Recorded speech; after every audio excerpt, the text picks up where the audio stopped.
Hey Boo Buddies, Anya here. This week I am doing a how I plan my planner videos. I was inspired by my YouTube buddy Bonnie.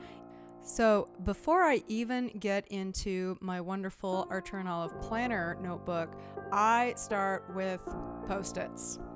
I am a big lover of Post-its. They are lovely and fun. I always have a stack around, and it's nice to be able to make a quick little list that can go inside my planner if I need it and in the trash when I'm done. It's a nice little bit of square, and you can't over plan on a tiny square.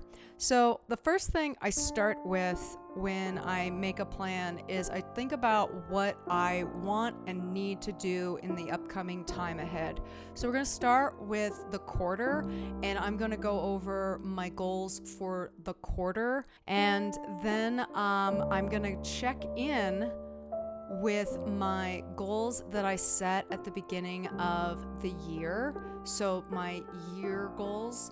And if I can't think of what else I need to do, then I always go back to my goals for myself and all my different categories.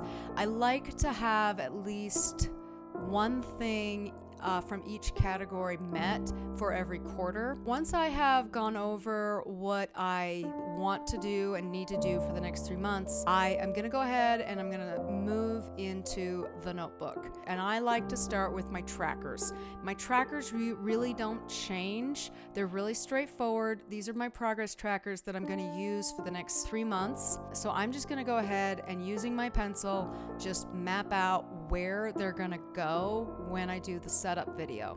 This page, I'm going to do all of those goals, and I'm going to come up with my coloring book style.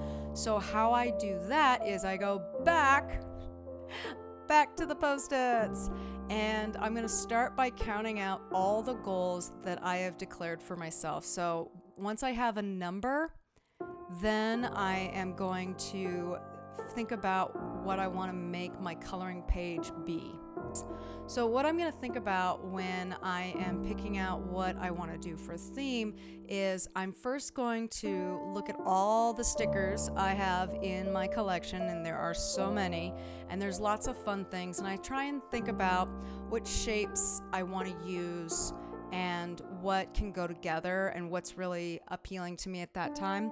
I am not a Pinterest user. I'm gonna look at the stickers and the supplies that I already have, and then I'm going to try and think about what colors I want to use and what feeling I want to get when I'm in my journal space. I know that sounds like hippie, new agey, vibey, and it kind of is because it's my journal and I want to make good feelings when I'm using it.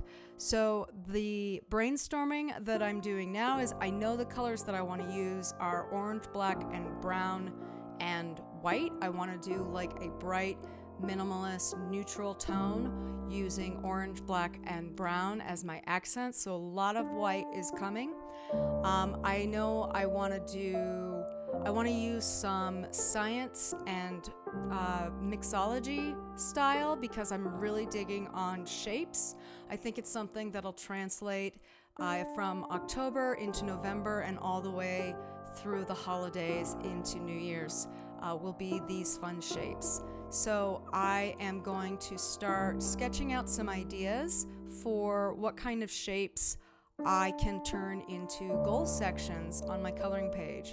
So maybe a cauldron, maybe a mortar and pestle, maybe a book, maybe some potion bottles, and to go in and become my coloring page for the quarter.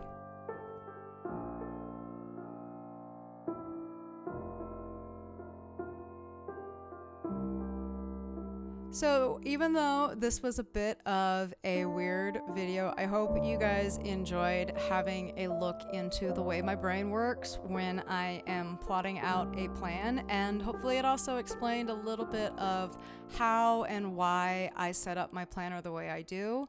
And I can't wait to show you what it becomes in the next plan with me. Until next time, Boo Buddies.